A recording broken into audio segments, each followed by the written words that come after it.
study the optics of the human eye and to know how do the different refractive surfaces of the human eye behave together. So a human eye is like a combination of lenses. So we need to know what are the rules that will govern the refraction by a combination of lenses in order to apply them to the eye. So if I have a system of lenses that they are indefinitely thin and indefinitely near and they are accurately centered on the optical axis, the power of these lenses will be equal to algebraic summation of the refractive power of each surface. And we combine the spherical and the cylindrical power. So for example, if we have, this is a system, this system has different lenses. This lens have +3 diopter and this lens has a +3 diopter. The summation of this will be equal +6 diopter. So it will be algebraic summation of the refractive power of each surface, provided that this system of lenses is very thin and very near to each other and are centered on the same optical axis. So this will be equal +6, and this combination of plus and the concave lens will be equal +1. So by taking this into consideration, if we add a spherical lens, which is +3, +3 meaning that this spherical lens has +3 in all meridians, either in the 90 or in 100 or in the 45 or 135. So this is a +3 in all directions. And we combine it with a lens which is -3 in axis 90. So this is a cylindrical lens. If we combine a spherical lens to a cylindrical lens that has only power in one meridian, which is the 90, and it has no power in the perpendicular meridian, as you can see here, it is 0. So what will be the net power? It can be either putting a +3 lens or +3 cylinder, +3 sphere over -3 cylinder axis 90 degrees. So you just algebraic summation between this lens and this lens. This is spherical +3 and this cylinder -3 in axis 90, or we can algebraic summation of each meridian. So +3 plus -3, it will equal 0. +3 plus 0, this will equal +3. So this patient also, the summation of these two lenses will equal +3, or a cylindrical lens +3 axis 180. So this means that a +3 sphere -3 cylinder in axis 90 will be equal to +3 cylinder minus 180 degrees, and this is what is called transposition. So this is transposition, meaning that this is a form of the lens, or a method to change the cylindrical power of the lens, or cylindrical sign of the lens. So -3 here become +3, but the refraction of this and this will be the same thing altogether. So how can we calculate the transposition? We will just say this in the lecture of refraction, but to say it from now, we just add the sphere plus cylinder. So this will be the new sphere. So here +3 plus -3, it will be 0. So the sphere here is 0. And then we change the sign of the cylinder. So -3 will be +3. And we will take the perpendicular axis. So the perpendicular axis to the 90 will be 180. So this is how we do transposition.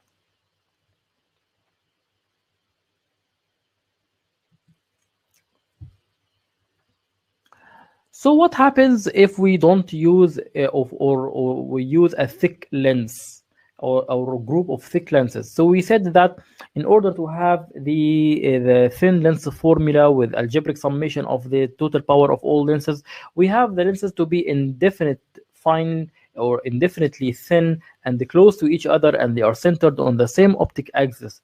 But if we have a thick lens, then we cannot use this equation in order, or we cannot just use a simple addition of the refractive surface in order to know what is the refractive power of the system, but we need to use the lens meter. So if we have a thick lens in this system, power doesn't equal +6, and this system power doesn't equal +1.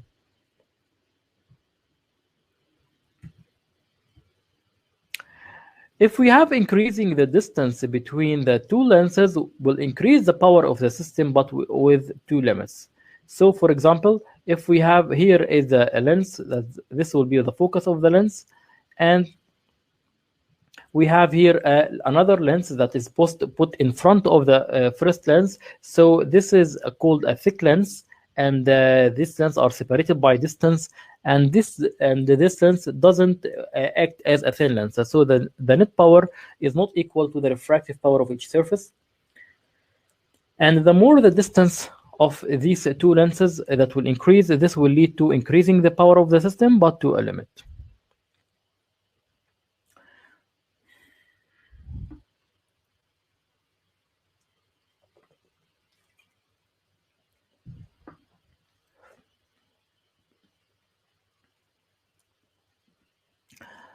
In order to study the image properties and everything about the thick lenses, we can combine them in a system that is called the compound homocentric system. In the compound homocentric, different lenses that will share the common optical axis, so they have the same axis. So if we have different lenses, these lenses are on the same optical axis. This is called a compound homocentric system. So homocentric meaning that they have the same center. And this can be applied to the eye because the corneal center is not at the same, the refracting surface of the eye are slightly decentered from the optical axis, so that the corneal center is about 0.25 millimeters below the lens axis, and the fovea is 0.5 millimeter downward and temporal to the optical axis. So in the eye, there will be slight decentration. The theory that will explain the homocentric system is called the Gauss and Listing theory. Gauss and Listing theory is used to simplify the homocentric system into one lens, meaning that if we have different lenses, or we have, let's say we have two lenses, we can combine them into one lens, and we have 6 cardinal points in the system. So that we will, if we present an object in front of this lens, we will have an image. So sorry, this is an image.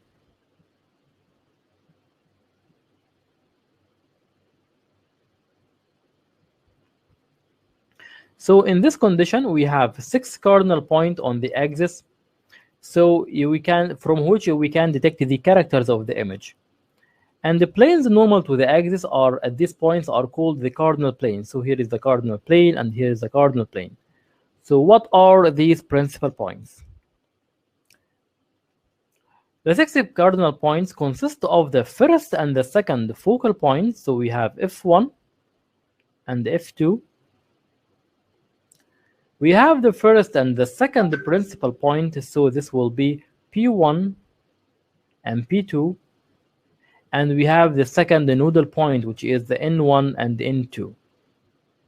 So note that this is not a thin lens formula. This is a thick lens formula.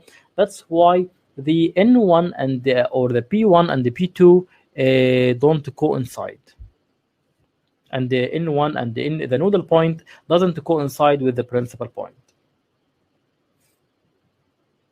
So we have 3 pairs of the cardinal point. The first one, the F1 and F2.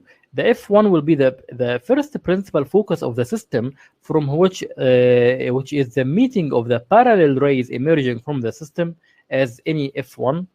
The second point, which will be F2, which will be the principal focus, the second principal focus, at which the parallel line emerging from the system will focus at. The P1, or the first principal point of the system, the P2 will be the second principal point of the system. So these are representing the 2 theoretical equivalent lenses. Finally, it will be the first nodal point and the second nodal point.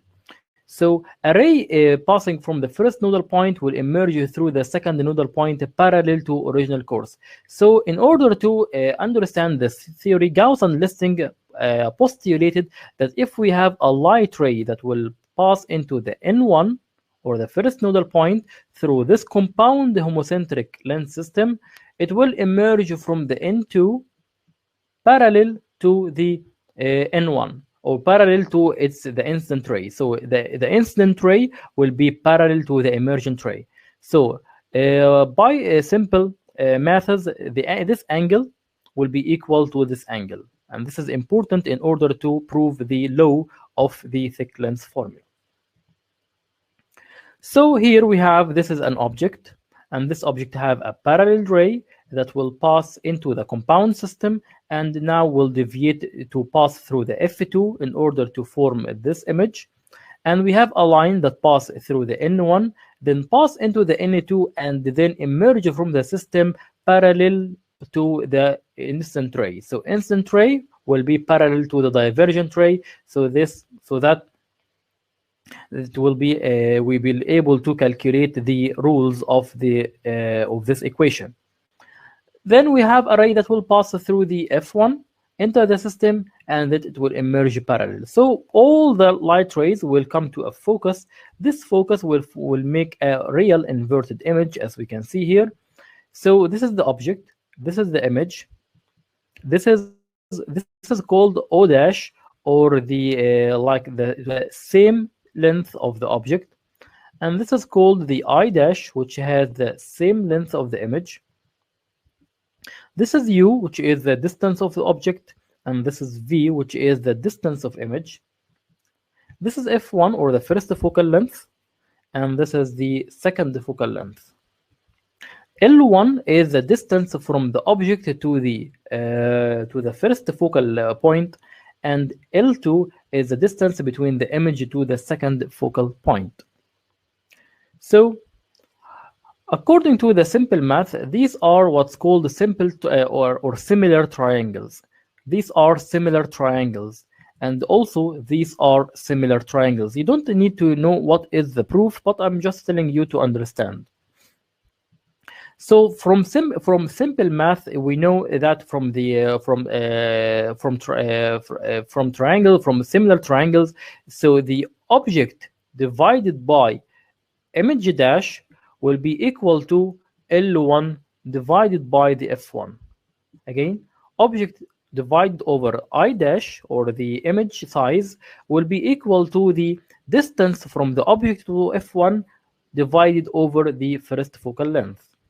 And the same thing apply at this side. So object or O dash divided over the image will be equal to the F2 divided over L2. So since we have O divided by image dash and O dash divided by image, so they are the same thing. It is the object size divided over the image size. So this means that L1 F1 equal L2 F2. So object over the image size equals L1 F1 equals F2 L2, and this is what's called Newton formula. So in the Newton formula, the L1 L2 equals F1 F2. So if we want to make it like a ratio, so the object divided over the image will be L1 divided over the F1, F2 divided over the L2. I hope that you are good in math. So if we have the L1 divided over the F1, then we will take the F2 will be divided over the L2. So this is the Newton formula for the thick lens that has many applications in the eye, and that we will use in the human optics in order to understand different aspects of the human optics. So this is the end of the second lecture. Thank you for your attention. If you have any question, please feel free to ask in the chat box.